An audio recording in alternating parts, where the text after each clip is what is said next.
Summer holidays வந்தாச்சு நம்ம GT Holidays வந்தாச்சு. GT Holidays, South India's #1 travel brand. Doctor Srivarma ஆயுள் தரும் ஆயுர்வேதா அறுவை சிகிச்சை இல்லா குணம் ஆயுள் கால நிவாரணம். மிஸ்டர் கோல்ட் கடலை எண்ணெய் தான் வாங்குறேன். ஏன் தெரியுமா? சாதாரண ஆயிலை விட சமையல் டேஸ்டாவும் இருக்கும், ஹெல்தியாவும் இருக்கும். எங்களுக்கு அஃபேர் இருக்குமாங்கிற மாதிரி சந்தேகப்படுறோம் மேடம், கொஞ்சம் பார்த்து சொல்லுங்கன்னு சொல்லி தான் கேஸ் கொடுத்தாங்க. சரி, நாங்கள் அது பார்க்க ஆரம்பித்தப்போ அவர் வந்து நிறைய பொண்ணுங்களோட பேசுகிறாரு, பழகுறாரு. பட் யார் கூடயும் அஃபேர் அப்படிங்கிற மாதிரியான ஒரு ரிலேஷன்ஷிப்பில் அவர் இல்லை. ஸோ இதை நாங்கள் தொடர்ந்து பார்த்தா ஒரு டிரைவர் அவர்கிட்ட பேசுறது இது பண்ணுறதெல்லாம் இப்போ ஆஃபீஸ்லேருந்து கிளம்பும் போதும், அதுக்கப்புறம் வந்து அவர் பேக்கில் உட்காந்துருப்பார். அதுக்கப்புறம் வந்து கொஞ்சம் தூரம் போனது அவர் இறங்கி வாலண்டியராக ஃப்ரண்ட் சீட்டுக்கு போவார். அந்த ஒரு ஸ்டேட்டஸில் வந்து டிரைவர்கிட்ட இப்படி தான் இருக்கணும் அந்த மாதிரிலாம் இருப்பாங்க. பட் அவர்கிட்ட ஏதாச்சும் ஒரு கம்ஃபர்டபுள் இருந்திருக்கலாம், ஒரு ஃப்ரெண்டாக இருப்பாரோ அப்படிங்கிற ஆங்கிள்லாம் நாங்கள் பார்க்க ஆரம்பித்தோம். பட் அதெல்லாம் மீறி இல்லை, அவங்க 2 பேருமே வந்து ரிலேஷன்ஷிப்பில் இருக்கிறாங்க. ஒரு பர்டிகுலர் இடத்துல வந்து அந்த சீட்டு மாதிரி ஒரு ஃப்ரண்ட்டில் உட்காந்து எல்லாமே நாங்கள் சொல்ல முடியாது ஒரு இன்டர்வியூவில்.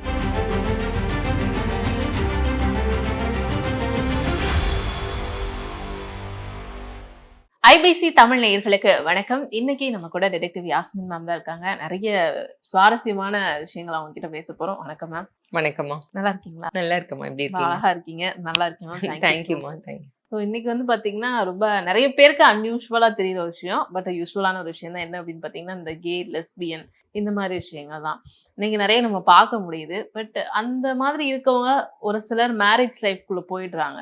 போனதுக்கப்புறம் பார்ட்னர் தான் அதிகமாக பாதிக்கப்படுறாங்க, அதை மறைச்சு உள்ளே போகிறதால. அந்த மாதிரி ஏதாவது கேசஸ்லாம் உங்கள்கிட்ட வந்து ஹேண்டில் பண்ணி? ஆமாம்மா, இப்போது ரீசெண்ட் டேஸில் நிறையாவே வருது அந்த மாதிரி கேசஸ். என்னென்னா இந்த சொசைட்டியோட ப்ரெஷர், வீட்டில் இருக்கிறவங்க பையனா வந்து கண்டிப்பாக ஒரு பொண்ணு தான் கல்யாணம் பண்ணணும், பொண்ணா ஒரு பையனை தான் கல்யாணம் பண்ணணும் அப்படி தான். பட் அதுக்கு மாறாக வந்து அவங்களுக்குள்ள ஒரு ஹார்மோன்ஸ் வேறு மாதிரி வேலை செய்யுதுன்னா என்ன பண்ண முடியும்? அது அவங்களோட தப்பு கிடையாது. இது வந்து பேரண்ட்ஸ் புரிஞ்சுக்கிட்டாங்க அப்படின்னாலே வந்து அநியாயமாக வந்து இன்னொருத்தவங்களோட வாழ்க்கை பாதிக்கப்படுறதாவது கொஞ்சம் கம்மியாகும். இது புரிஞ்சிக்காம வந்து முதல்ல வந்து டிரான்ஸ்ஜெண்டர் அது வந்து ஏற்றுக்கவே மாட்டாங்க. ஸோ டிரான்ஸ்ஜெண்டராக இருந்து கூடி மேரேஜ் பண்ணி அதுக்கப்புறம் அவங்க அதில் வாழ முடியாமல் வெளியே வரவங்க எத்தனையோ கேஸ் பார்த்துருக்கோம். அது கொஞ்சம் கொஞ்சம் கம்மியாயிடுச்சு, நார்மலைஸ் ஆயிடுச்சு. ஆமாம், ஓரளவுக்கு எல்லாமே சொல்ல முடியாது, பட் ஓரளவுக்கு பரவாயில்ல. ஒரு அவேர்னஸ் வந்து நிறைய பேரண்ட்ஸ்க்கு வந்துருச்சு. இப்போ பார்த்தீங்கன்னா இந்த கே, லெஸ்பியன் இந்த மாதிரி இது.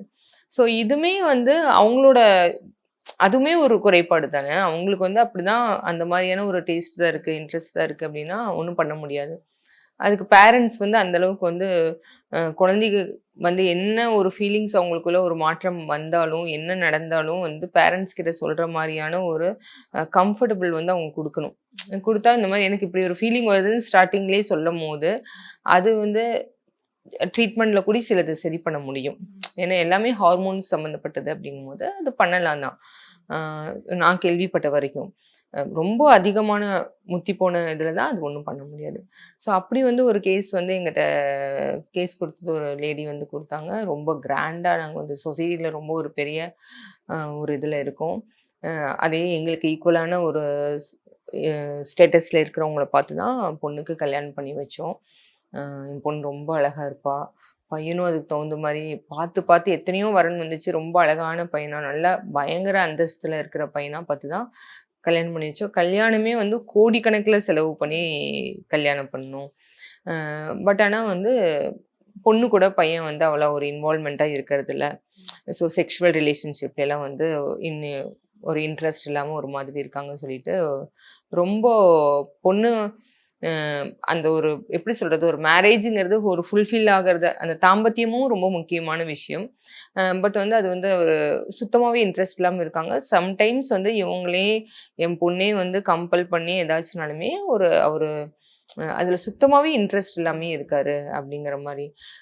எங்களுக்கு என்ன ஒரு சந்தேகம்னா, சப்போஸ் அவங்களுக்கு வேறு ஏதாச்சும் பொண்ணு மேலே இன்ட்ரெஸ்ட் இருக்குமோ, இல்லை யார் கூடயாச்சும் அஃபேரில் இருக்குமோ, வீட்டில் கம்பல் பண்ணி மேரேஜ் பண்ணி வச்சுட்டாங்களோன்னு சொல்லிட்டு எங்களுக்கு ஒரு டவுட்டாக இருக்குது. ஏன்னா எங்களோட சொசைட்டியில் வந்து நாங்கள் லவ் மேரேஜ் இதெல்லாம் அவ்வளோ சீக்கிரம் ஏற்றுக்க மாட்டோம். அந்த மாதிரி தான் அவங்க ஃபேமிலிலையும் இருந்திருப்பாங்க. ஸோ அதனால வந்து கம்பல் பண்ணி வச்சு மேரேஜ் பண்ணி வச்சிட்டனால பொண்ணு கூட இன்ட்ரெஸ்ட் இல்லாமல் இருக்காரோ. ஏன்னா அதிகமாக வந்து அவர் ஆஃபீஸில் தான் டைம் கழிக்கிறாரு. ரொம்ப ட்ராவல் பண்ணுறது இந்த மாதிரிலாம் அதிகமாக இருக்கும். காலையில் போனால் ரொம்ப லேட் நைட் தான் வீட்டுக்கு வராரு. அவாய்ட் பண்ணுறதுக்கு என்ன வழியோ அந்த மாதிரி தான் பண்ணுறாரு. சாப்பிட்றது கூட வீட்டில் அவ்வளோவா சாப்பிட்றதுக்கெல்லாம் வரதில்லை. சண்டே கூட முடிஞ்ச வரைக்கும் இருக்க மாட்டேங்கிறாரு. ஹனிமூனுக்கெல்லாம் வந்து ஃபாரினில் நாங்கள் இது பண்ணி செலவு பண்ணி அனுப்பி வச்சோம். பட் அங்கே போய் இந்த மாதிரி தான் ஒரு டிஸ்டன்ஸில் தான் இருந்திருக்காரு. எந்த ஒரு இதுவுமே இல்லை. அதனால எங்களுக்கு அஃபேர் இருக்குமாங்கிற மாதிரி சந்தேகப்படுறோம் மேடம். கொஞ்சம் பார்த்து சொல்லுங்க சொல்லி தான் கேஸ் கொடுத்தாங்க. சரி நாங்கள் அது பார்க்க ஆரம்பிச்சப்போ அவர் வந்து நிறைய பொண்ணுங்களோட பேசுறாரு, பழகுறாரு. அவரோட ஆஃபீஸ் ஸ்டாஃப் அதெல்லாமே இருந்துச்சு. பட் யார் கூடயும் அஃபேர் அப்படிங்கிற மாதிரியான ஒரு ரிலேஷன்ஷிப்பில் அவர் இல்லை. நிறைய ட்ராவல். ஸோ இதை நாங்கள் தொடர்ந்து பார்க்க பார்த்தா ஒரு டிரைவர் அவர்கிட்ட மட்டும்தான் வந்து பர்டிகுலராக வந்து ரொம்ப க்ளோஸாக இருக்கிறது தெரிஞ்சிச்சு. டிரைவர் வந்து இவங்களதே வந்து ஒரு கெஸ்ட் ஹவுஸ் இருக்குது. இந்த பையனோடதே கெஸ்ட் ஹவுஸ் இருக்குது. ஸோ கெஸ்ட் ஹவுஸ் போகும்போது 2-3 டிரைவர் இருக்காங்க. லோக்கலுக்கு வந்து ஒரு டிரைவரை யூஸ் பண்ணுறாரு. இந்த கெஸ்ட் ஹவுஸ் போகும்போது கொஞ்சம் லாங்காக போகும்போது அதிகமாக ஒரு டிரைவர் அவர் தான் வந்து இவர் எங்கே போனாலும் இவர் செல்ஃப் டிரைவிங் பண்ணுறதில்ல. ஃபுல் அண்ட் ஃபுல் அந்த டிரைவரோட தான் போகிறாரு வராரு. இது எங்களுக்கு ஏதோ அவர்கிட்ட பேசுறது இது பண்ணுறதெல்லாம் இப்போ ஆஃபீஸ்லேருந்து கிளம்பும் போதும் அதுக்கப்புறம் வந்து அவர் பேக்கில் உட்காந்துருப்பாரு. அதுக்கப்புறம் வந்து கொஞ்சம் தூரம் போனது அவர் இறங்கி வாலண்டியராக ஃப்ரண்ட் சீட்டுக்கு போவார். இந்த நம்ம பார்க்குற அந்த பையன் வந்து ஃப்ரண்ட் சீட்டில் போய் உட்காந்து ரொம்ப க்ளோஸாக டிரைவர் கிட்ட பேசுகிற மாதிரியே இருக்காது. பயங்கரமாக வந்து ஒரு ஃப்ரெண்டு கிட்ட பேசுகிற மாதிரி அப்படியே அது வரைக்கும் அவர்கிட்ட இருந்த ஒரு இறுக்கம் வந்து ஒரு குறிப்பிட்ட இடத்துக்கு வந்து அவர் அந்த ஃப்ரண்ட் சீட் போனதுமே அவர் வேற ஒரு ஆளாக மாறுறதை நாங்கள் பார்த்தோம். அப்படி ஒரு கம்ஃபர்டபுளாக அவ்வளோ ஒரு சந்தோஷமா அப்படின்னு. இப்போ நாங்கள் ஃபஸ்ட்டு வந்து இது வந்து சப்போஸ் ஸ்டேட்டஸ் அந்த டிரைவர் வந்து ரொம்ப வருஷமாக இருக்கிறவங்களா இருந்து அந்த ஒரு ஸ்டேட்டஸில் வந்து டிரைவர்கிட்ட இப்படி தான் இருக்கணும் அந்த மாதிரிலாம் இருப்பாங்க. பட் அவர்கிட்ட ஏதாச்சும் ஒரு கம்ஃபர்டபுள் இருந்திருக்கலாம், ஒரு ஃப்ரெண்டாக இருப்பாரோ அப்படிங்கிற ஆங்கிள்லாம் நாங்கள் பார்க்க ஆரம்பித்தோம். பட் அதெல்லாம் மீறி இல்லை. அவங்க 2 பேருமே வந்து ரிலேஷன்ஷிப்பில் இருக்கிறாங்க. கே அப்படிங்கிறது வந்து அந்த கண்டினியூஸாக கேஸ் பார்க்கறதுல கண்டுபிடிச்சோம். இல்லை இப்போ உங்கள்கிட்ட கேஸ் கொடுத்தது யாரு மேம்? இந்த பொண்ணு வீட்டுக்காரங்க, பொண்ணோட அம்மா தான் கொடுத்தாங்க.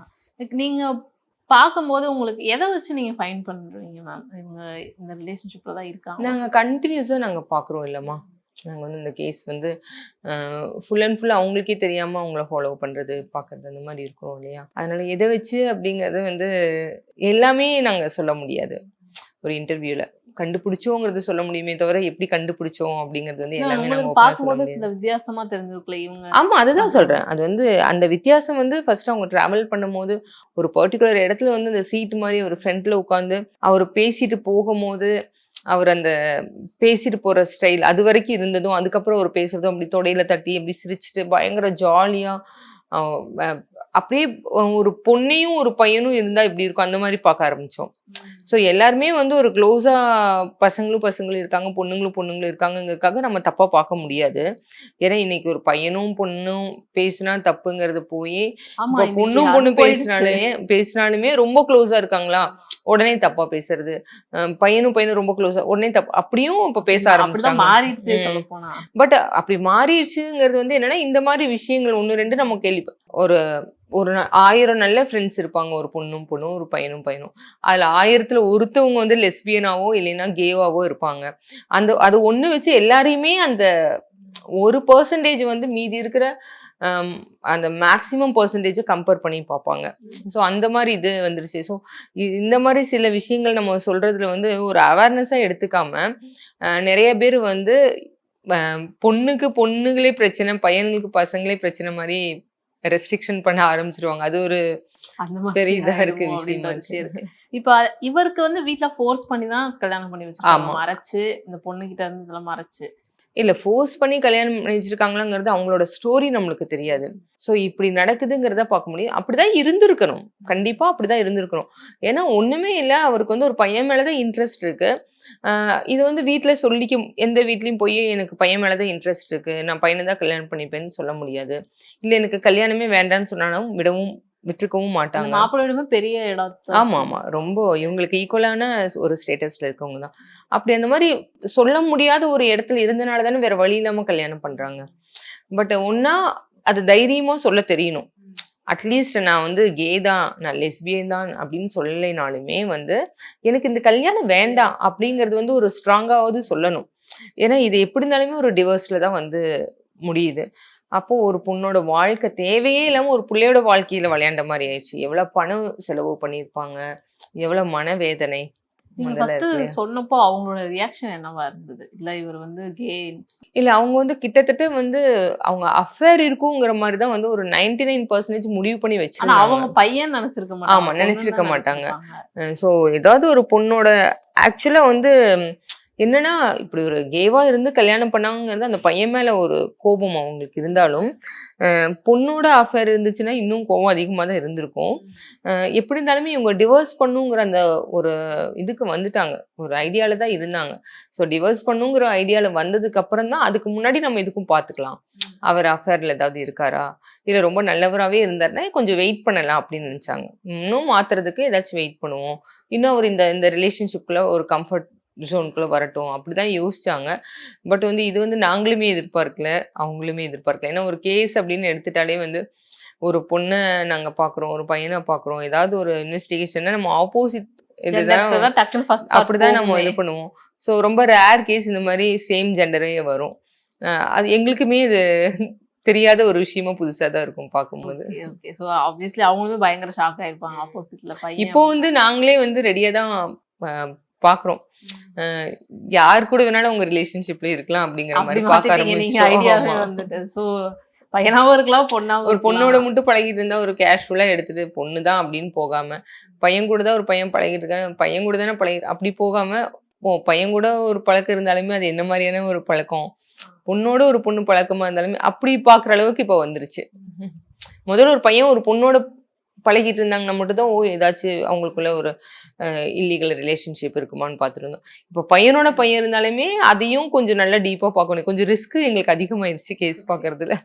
இப்போ ஆனா எத்தனை வருஷம் அவர் ரிலேஷன்ஷிப்ல இருந்தாலும் அதெல்லாம் தெரிஞ்சதா உங்களுக்கு?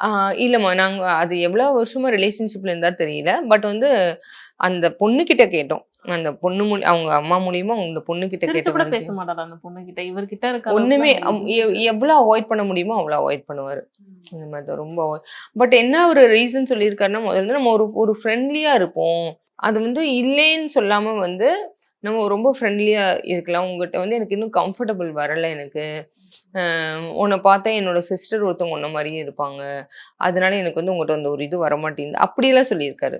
நிறைய காரணங்களா காரணத்தை சொல்லி அவாய்ட் பண்ணியிருக்காரு. கொஞ்ச நாள் நம்ம பழகலாம், கொஞ்சம் இன்னுமே அப்படிதான் சொல்லிட்டு இருந்திருக்காரு. பட் அதுலயும் உங்களுக்கு ஒரு சந்தேகம் வந்து தான் நம்மள்ட்ட கேஸ் கொடுத்தாங்க. ஸோ இனிமே வந்து கல்யாணம் அப்படின்னு போனாலே கொஞ்சம் பார்த்து அதாவது ஆமா. கல்யாணம் பண்ண வேண்டிய சுச்சுவேஷன் நிறைய வந்துட்டு இருக்கு. நிறைய விஷயங்கள் பகிர்ந்துக்கிட்டீங்க. இது பார்க்குறவங்களுக்குமே ஒரு அவேர்னஸாக தான் இருக்கும்னு நினைக்கிறேன். Thank you so much ma'am. தேங்க்யூமா. சம்மர் ஹாலிடேஸ் வந்தாச்சு, நம்ம ஜிடி ஹாலிடேஸும் வந்தாச்சு. GT holidays, South India's #1 travel brand. Doctor Srivarma ஆயுள் தரும் ஆயுர்வேதா அறுவை சிகிச்சை இல்லா குணம் ஆயுள் கால நிவாரணம். மிஸ்டர் கோல்ட் கடலை தான் வாங்குறேன். ஏன் தெரியுமா? சாதாரண ஆயிலை விட சமையல் டேஸ்டாவும் இருக்கும், ஹெல்தியாவும் இருக்கும்.